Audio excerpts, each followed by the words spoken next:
नमस्कार, 18 स्वदेश पर आपका स्वागत है। आप देख रहे हैं मिड कैप मसाला। आपके साथ मैं हूं मानसी दवे और मेरे साथ मुंबई स्टूडियो से मेरे सहयोगी प्रशांत पांडे भी जुड़े हुए हैं। भारतीय बाजार में आज चौतरफा रैली नजर आ रही है। नए उच्चतम स्तर के बिल्कुल करीब इस वक्त तमाम इंडेक्सेस आप देखेंगे अच्छी खासी मजबूती और एफआईआई की लगातार खरीदारी है, जिसके चलते ये बूस्टअप आज के सत्र में देखने को मिल रहा है। इसके अलावा अगर आप देखेंगे आईटी सेक्टर, मेटल पैक, यहां पर सबसे ज्यादा आउट परफॉर्मेंस देखने को मिल रही है। और लिटरली अगर आप देखेंगे आईटी सेक्टर एकमात्र सेक्टर है जो कि सबसे ज्यादा बाजार को सपोर्ट करने का काम कर रहा है, चाहे फिर वो मिड कैप आईटी प्लेस हो या फिर लार्ज आईटी कंपनियां।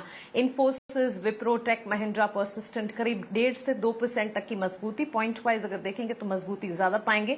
निफ्टी आपके टीवी स्क्रीन पर 26,127 जब खुला 26,000 के इर्द गिर्द हम देख रहे थे, अच्छी मजबूती थी। वहां से एक तरफा रैली कायम है, करीब 150 अंकों की बढ़त के साथ इस वक्त निफ्टी में कामकाज। बैंक निफ्टी पर भी नजर डालें, वहां पर भी अच्छी खासी तेजी 59,300 के लेवल्स के आसपास इस वक्त बैंक निफ्टी आईटी इंडेक्स में हम देख रहे हैं आउट परफॉर्मेंस सबसे ज्यादा तेजी वहां पर, और मेटल्स की शाइन जो है वो भी बिल्कुल बरकरार। ऐसे में कौन से हैं लार्जर कंट्रीब्यूटर्स और निफ्टी में सबसे ज्यादा कंट्रीब्यूशन इस वक्त कहां से? बड़े दिग्गज प्लेयर्स से नजर आ रहा है। Infosys on the top of the charts, Bharti Airtel, ICICI bank, Reliance, Hindalco जैसे काउंटर्स हैं जहां पे मजबूती का ट्रेंड इस वक्त नजर आ रहा है। ड्रैगर्स की अगर बात करें, कुछ तमाम सीमेंट कंपनियां जहां से बिकवाली का दबाव आप पाएंगे, और ऑटो सेक्टर की चाल में हम देख रहे हैं रफ्तार जो है इस वक्त इतनी ज्यादा नहीं है जितनी आईटी और मेटल पैक से नजर आ रही है।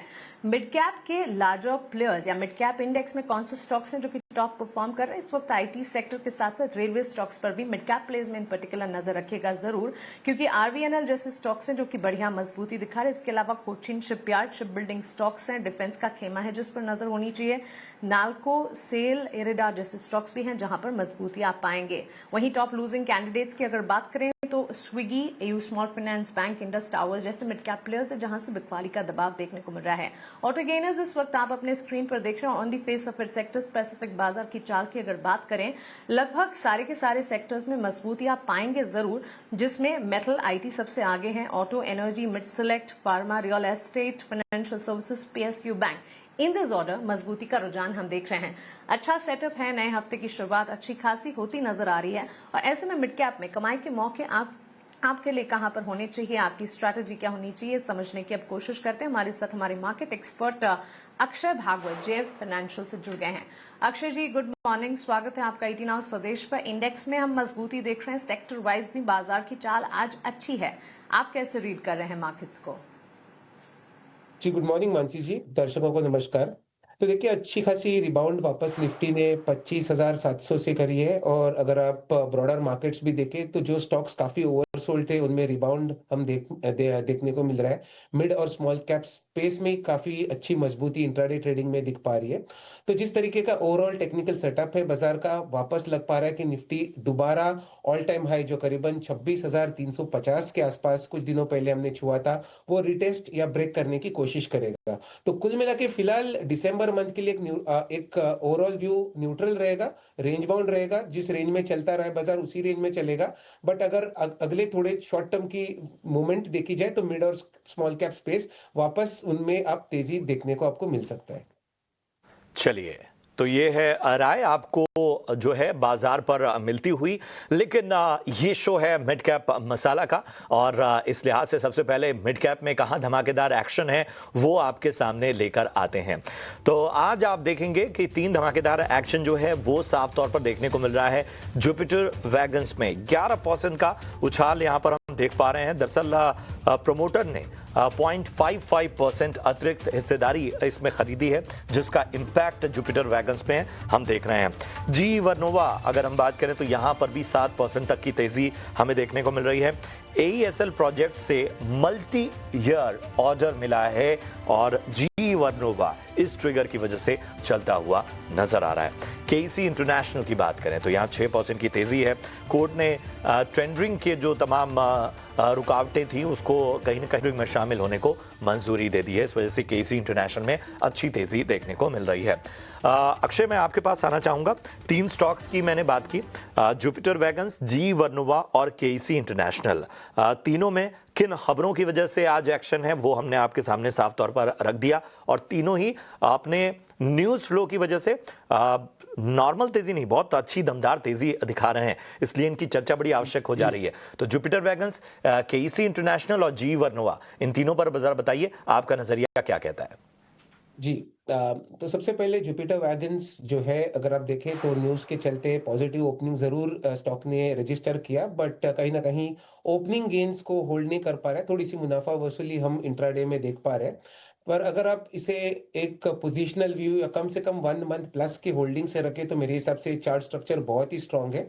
ओवरऑल स्टॉक शॉर्ट टर्म एक रेंज के दायरे में है। 2700 आपका सपोर्ट है, 3300 आपका रेजिस्टेंस है। और कुल मिला के एक पोजिशनल या ब्रॉडर टर्म आउटलुक रख के चलूं तो जब तक 2700 के ऊपर है व्यू पॉजिटिव बनेगा, और कुल मिला के 3600 तक टारगेट एरिया की आप एक्सपेक्टेशन से होल्ड कर सकते हैं।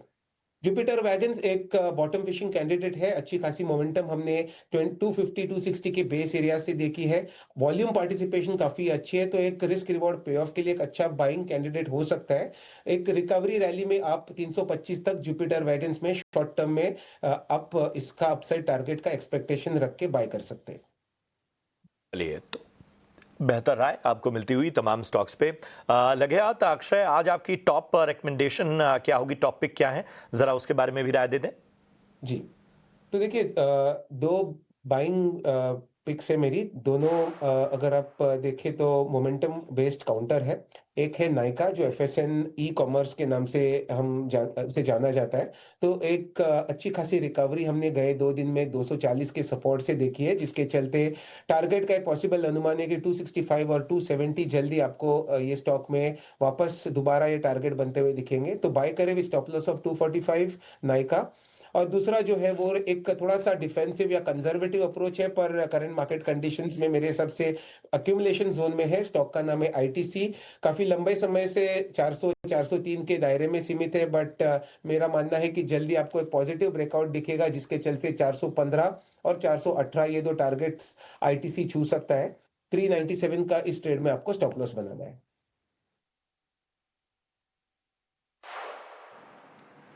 एब्सोल्युटली। तो चलिए, 2 कॉल्स इस वक्त हमारे मार्केट एक्सपर्ट की तरफ से। नायका की अगर बात करें, पिछले 5 ट्रेडिंग सेशन में हम slow and eventual run up यहां पर देख रहे हैं, और इसके अलावा डाइवर्सिफाइड एफएमसीजी स्पेस से जुड़ा स्टॉक आईटीसी भी अक्षय भागवत के रेडार पर, उनके टारगेट स्टॉप लॉसेस के साथ पूरी स्ट्रैटेजी जो है इस वक्त आप अपने स्क्रीन पर देख रहे हैं।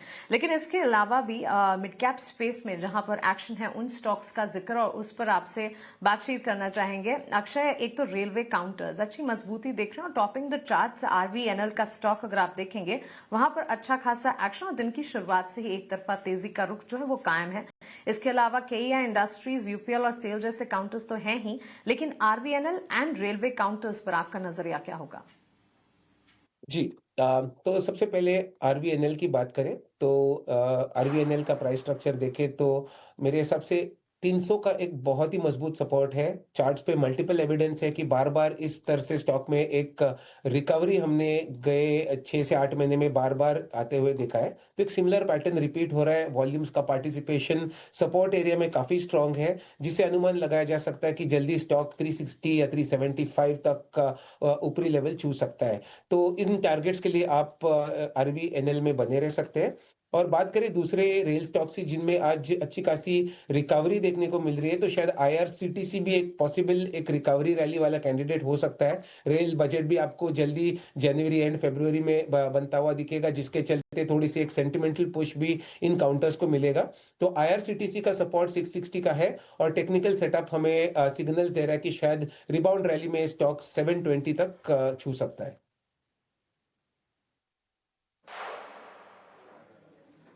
एब्सोल्युटली। तो चलिए, रेलवे स्पेस से जुड़े 2 स्टॉक्स आरवीएनएल में हम देख रहे हैं मजबूती, अगर पोजीशन से उसे इंटैक्ट रखा जा सकता है, और आईआरसीटीसी पर भी रखें नजर।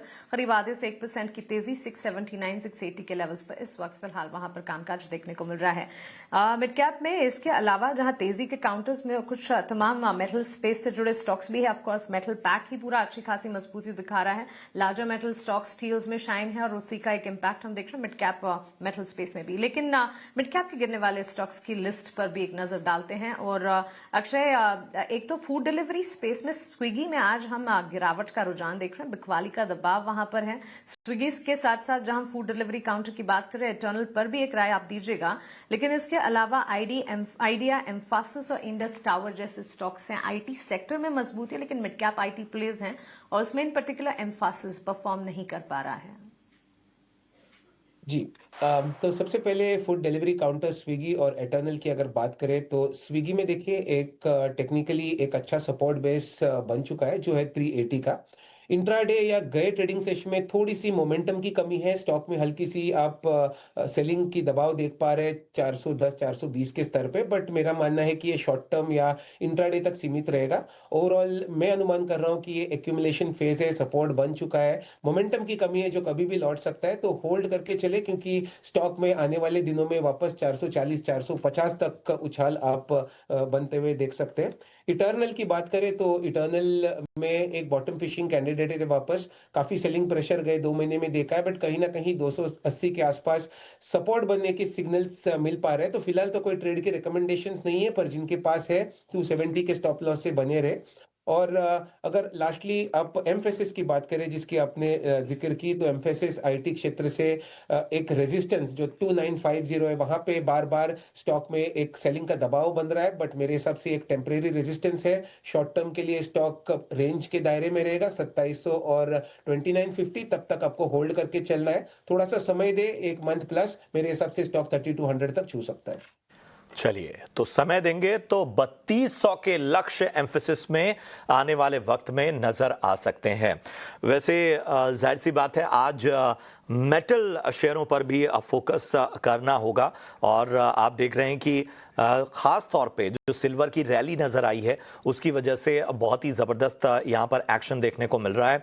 आप देखिए कि इस वक्त हिंडाल्को, इसके अलावा बात करें हिंद कॉपर, हिंदुस्तान जिंक, इन सभी में ज़बरदस्त रैली हमें देखने को मिल रही है। मेटल पॉकेट्स में बाकी देखें तो सेल, नैल्को, वेदांता, मॉयल सभी चलते हुए नजर आ रहे हैं। तो अक्षय ज़रा बताइए, आज तो जिस तरह की सिल्वर ने रैली दिखाई है और आज ही क्या मतलब सिल्वर की आउट परफॉर्मेंस तो काफ़ी वक्त से चली ही आ रही है, बड़े बड़े लक्ष्य हासिल कर रहा है सिल्वर, उस हिसाब से मेटल पॉकेट बहुत आकर्षक हो गया है। जी बिल्कुल, मेटल एक आप कह सकते हैं गए 3 महीने से स्टॉक में मेटल सेक्टर में काफ़ी स्टॉक्स में अच्छी खासी तेज़ी हमने देखी है। और यहाँ से भी अगर आप आने वाले शॉर्ट टर्म में देखें तो अभी तक चाल बरकरार है मेटल्स में। तो यहाँ से मेटल्स में मैं अभी भी पॉजिटिव हूँ। और अगर इनमें आपको स्टॉक्स का चुनाव करना है तो मेरे हिसाब से वेदांता, जिसमें एक कॉर्पोरेट न्यूज़ और एक्शन भी है, उसमें एक तरफा तेज़ी है, मेरे हिसाब से 600 620 तक ये तेजी कंटिन्यू हो सकता है। स्टील अथॉरिटी एक स्टॉक है जो अब तक ज्यादा परफॉर्म नहीं करा है, पर कहीं ना कहीं मेरे हिसाब से ये स्टॉक में एक अच्छी खासी रिबाउंड बनने के संकेत टेक्निकली दिख पा रहा है। और 125 का इसका सब ट्रेडिंग के लिहाज से अगर आप ले तो 3 से 4% का रिटर्न आपको शॉर्ट टर्म में मेटल स्पेस में अभी भी बनता हुआ दिख सकता है। तो वेदांता और Steel Authority of India Limited SAIL यहां पर बुलिश होते हुए नजर आते हुए अक्षय भागवत बढ़ते हैं आगे और अब आपके लिए लेकर आते हैं ऑप्शंस के चैंपियन।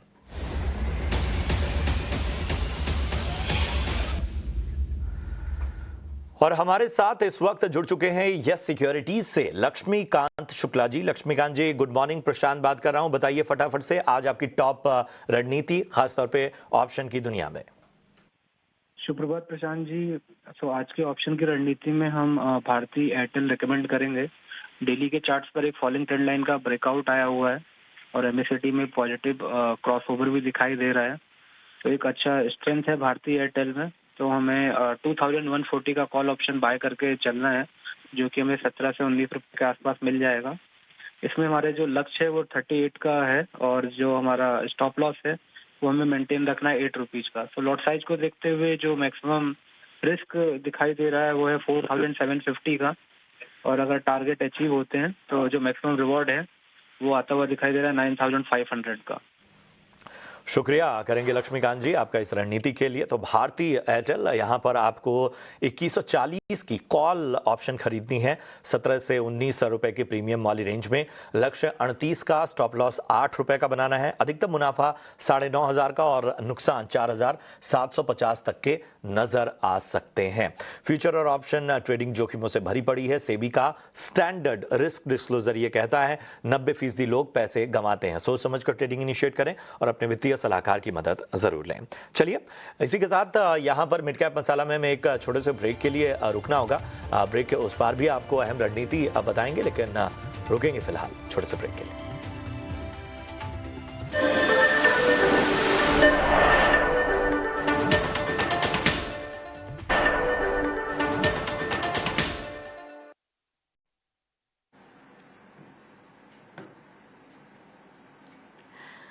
ब्रेक के बाद स्वागत है आपका। आप देख रहे हैं मिड कैप मसाला। अक्षय भागवत हमारे साथ बने हुए हैं और इक्विटी मार्केट्स में बढ़िया बढ़त के साथ इस वक्त कामकाज चल रहा है, लेकिन इक्विटी मार्केट्स के साथ साथ कमोडिटी बाजार पर भी हमारी नजर है और बुलियन मार्केट में सोने चांदी की चाल में किस तरह का इम्पैक्ट पड़ रहा है, क्या है ताजा खबर।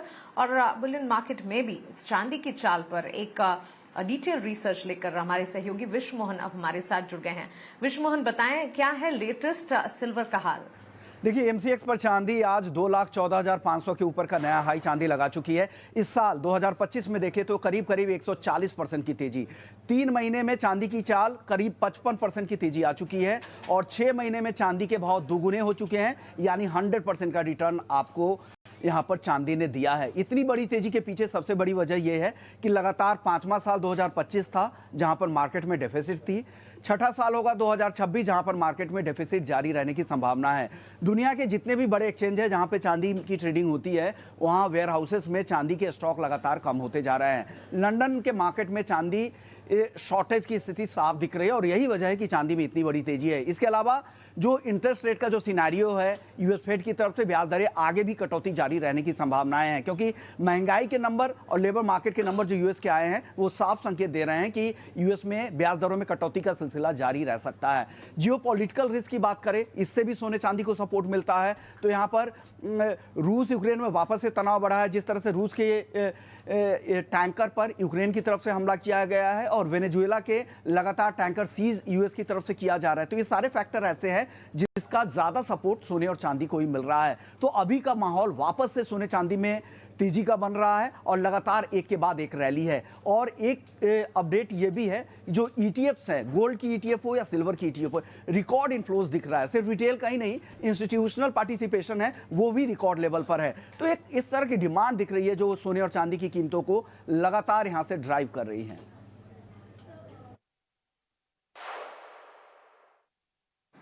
एब्सोल्युटली विश्व मोहन, बहुत शुक्रिया आपका हमारे साथ जुड़ने के लिए और चांदी में इस ऐतिहासिक रैली के पीछे की सारी वजह हमारे बीच रखने के लिए।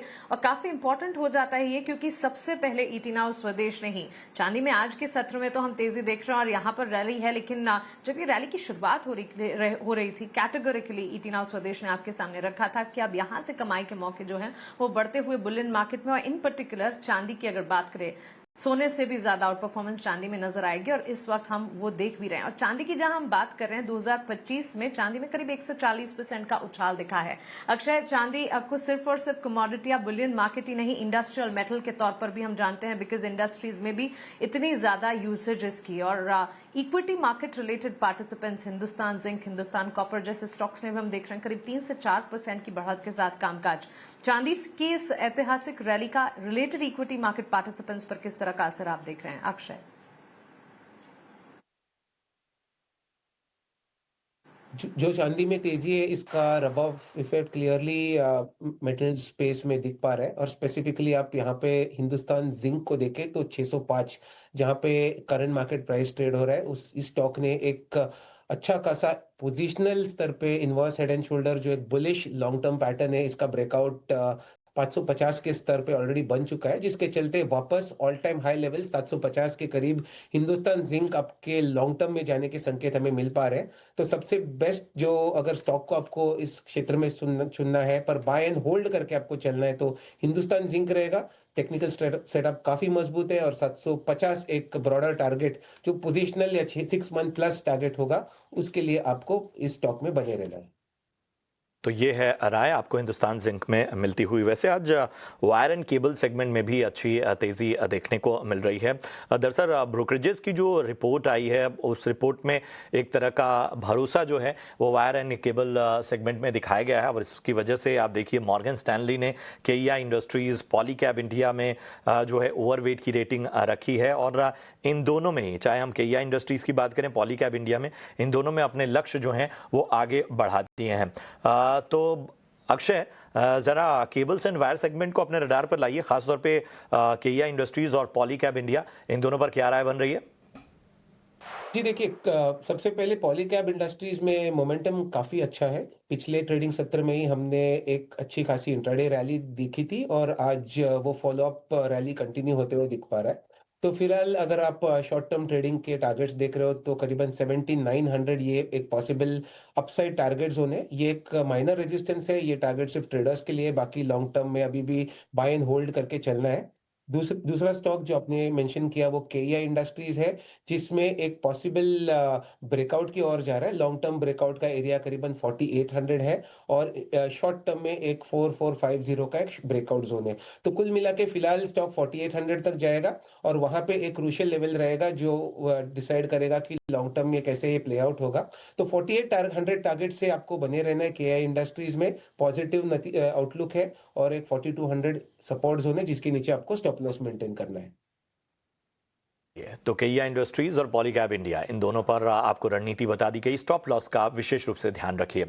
शुक्रिया करेंगे अक्षय आपका इस अहम रणनीति के लिए, कमाई के मौके बताने के लिए, बाजार पर स्ट्रेटजी रखने के लिए। फिलहाल मिड कैप मसाला में मुझे और मेरी सहयोगी मानसी दवे को आप इजाजत दे सकते हैं। आगे लेकिन एक्शन जो है वो साफ तौर पर जारी रहेगा। आपके लिए कमोडिटी का एक्शन जानने को मिलेगा। बने रहिए हमारे साथ। नमस्कार।